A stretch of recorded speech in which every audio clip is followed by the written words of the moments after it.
Godspeed. We will win this war.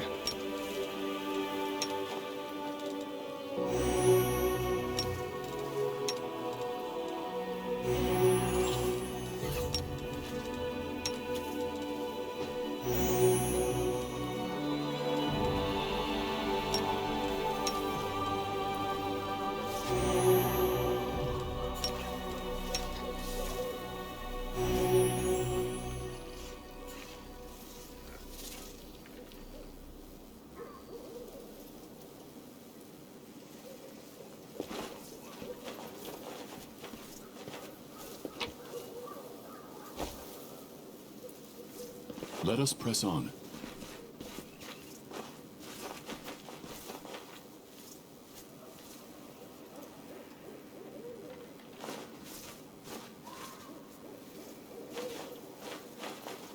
Can't hide from me.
Valiant champion of Golarion, allow me to greet you. My name is the Hand of the Inheritor, and I am the Herald of Iomedae, the Lightbringer.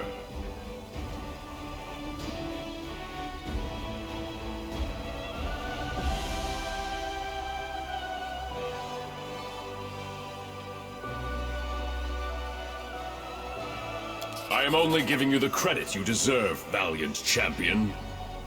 We have much to discuss, champion. You must have many questions for me, and I for you. First of all, I wish to say that I have come here to do what I can to help you. But also because I too need your help. But what I need most of all is an answer to a question that has been troubling me. What does your heart tell you? Conviction like that is what is needed to set hearts ablaze in righteous fury. I'm glad to see it in you. I hope my answer won't cause you to waver in your certitude. Listen, I cannot answer yes or no to your question, for it would not be an honest answer. Do not wait for me to say, here is the power bestowed upon you from on high, and this is the task you must complete. That will not happen. For my lady Iomade, righteous queen of heaven, may mark a mortal with her blessing, but she would never seek to impose her will.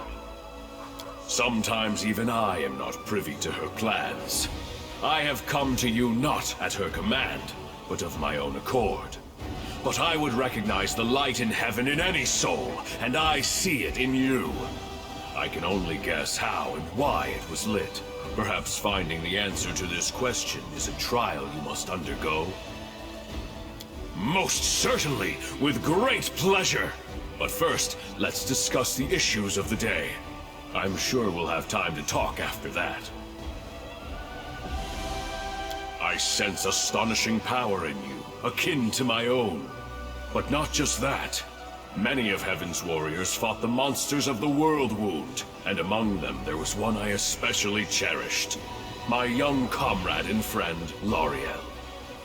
He and his sister Targona crafted holy weapons, and exchanged them as a sign of loyalty and camaraderie. Loriel and Targona both disappeared in those dark years when we lost Dresden and the Sword of Valor. Even I failed to find any trace of my friends. But you carry an echo inside you, the memory of Loriel's sword.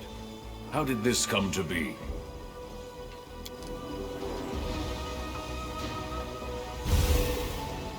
Yes, I recognize this power as mortals recognize the voice of a dear friend. It's so sad to know I will never again see the one to whom this sword once belonged. But to see its light still shining in worthy hands gives me hope.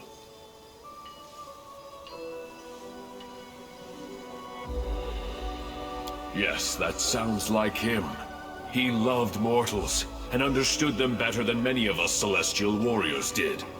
Or at least, he thought he understood them. But you say the vision visited you in the caves beneath Canabras? I see now.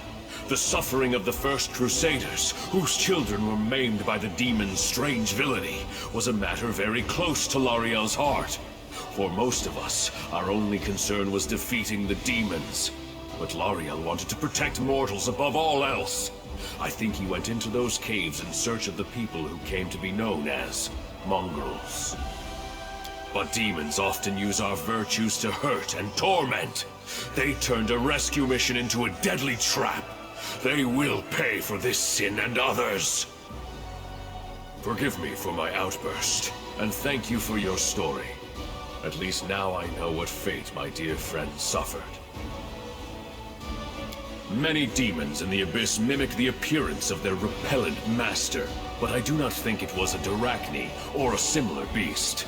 I find myself reluctant even to utter this name under the skies of Golarion, but there is a monster who takes special pleasure in killing warriors of heaven. It's called the Echo of Discari, for it truly is an echo. Not a demon born of the Abyss, but an artificial creation of the Lord himself, wrought by him and several of his mortal followers. I sense his fetid mark in this tale.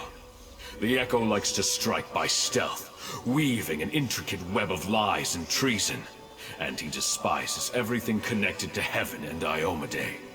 I am not in the least surprised that he hunted Loriel down. Alas, I do not know the names of traitors or the heroine. Loriel died shortly before the World Wound opened its mouth for a second time, devouring new lands. Many Crusaders disappeared in those dark days of chaos. The lists of the dead and missing were long. I assume the names of L'Oreal's companions were lost along with them. Perhaps those traitors are honored as fallen heroes today. I do. This story is not over, and I humbly ask for your help. I will ask for help not for myself, but for the righteous souls who may be in danger. Listen, I am going to reveal a secret to you that no Crusader has known before, except for the righteous Queen Galfrey. The demons believe their control over the world wound is absolute, especially at its heart, the corrupted lands near the Threshold Fortress. But this is not true. There, in that web of evil, lies an enclave of the forces of good, the last shrine of ill-fated Sarkoris. That place is called Pelura's Fall. The Shimmering Maiden is an Imperial Lord, our comrade and friend. She was able to conceal her temple from the eyes of the demons, and keep it hidden all these years, from the opening of the world wound until this very day. The waterfalls that gave name to the temple have run dry, but not the bravery of those who stood guard when their nation fell. The servants of Pelura have an important mission. They explore the world wound from the inside, looking for ways to close it once and for all and restore the lands of Sarkoris. They have risked their lives, forsaking all joys and rewards in pursuit of this goal, and they have been busy with their research for 100 years. Secrecy is their only protection. If that is lost, all the forces of the Crusader army will not be enough to protect the temple. I would not reveal this secret to anyone else, but the light of heaven is so bright in you that I cannot help but trust it. Moreover, I would like you to visit Pelura's Fall with me. There are 2 reasons for this. First, I am worried about the fate of our valiant allies, and I want you to meet them, champion. Second, I would like you to show them the light of L'Oreal's sword. As I mentioned, this sword was created by his sister Targona. She went missing at the same time as her celestial brother. We found no evidence of her death nor any other trace of her. But by touching the sword she made, the seers of Pelura might shed some light upon her fate. Please, help me in this task. My heart yearns to find my lost comrades, or to punish those responsible for their deaths. She is an Imperial Lord, a powerful angel, one of our most important allies, and my loyal friend. She is the mistress of the stars, and the mysterious light of the Aurora. Sarkoris was the land where Pelura was revealed with particular fervor, where her most important temples were located. When the demons came to this poor land, the priests and devotees of Pelura accepted the challenge bravely. This saddened the Shimmering Maiden. Pelura boldly decided to intervene in the affairs of mortals, and used powerful spells to hide her main temple. Even the strongest of demons cannot find it. Pelura's Fall was once a great Sarkorian shrine.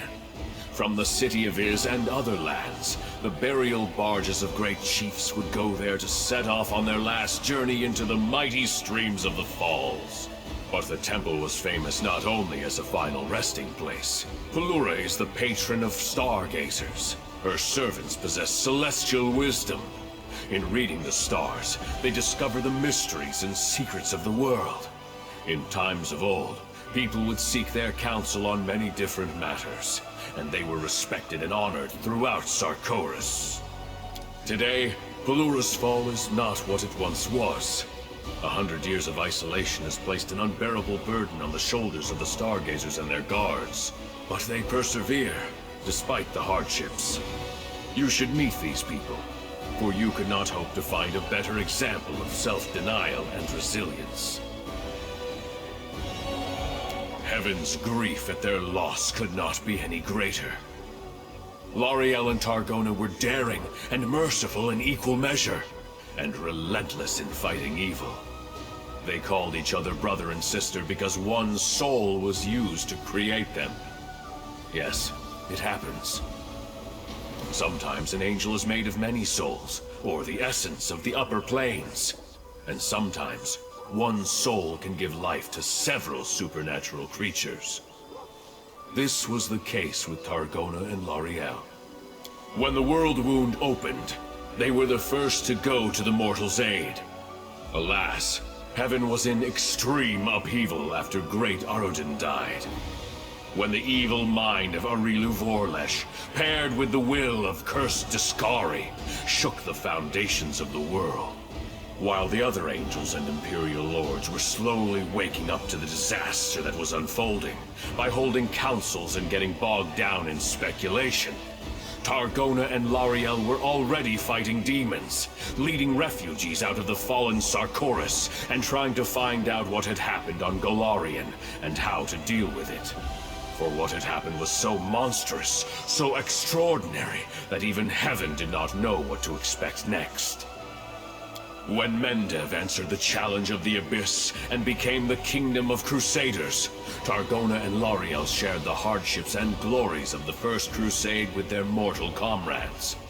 And then they both disappeared. First L'Ariel, and then his sister immediately after. I was unable to search for them the moment I found out, for the world wound had just reopened and Dresden had fallen. It was a tremendous blow for everyone. By the time I was able to begin the search, the tide of chaos had swept away all traces of them. Only your arrival has shed some light on the sad fate of L'Ariel. As you wish, champion. Find me when you decide it's time to go to Pelura's Fall, for only I can transport you to the secret temple.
We march ahead.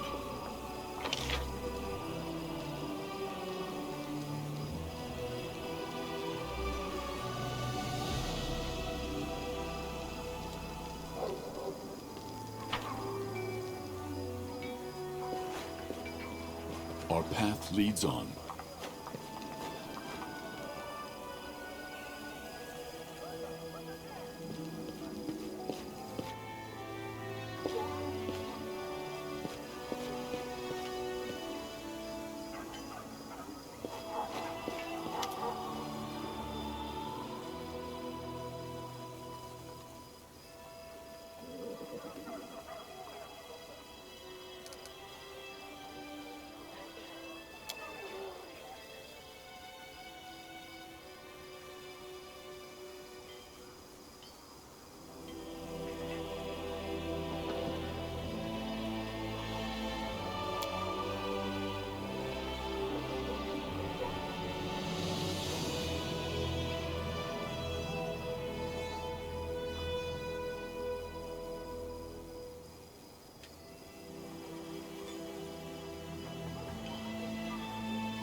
I will guide us.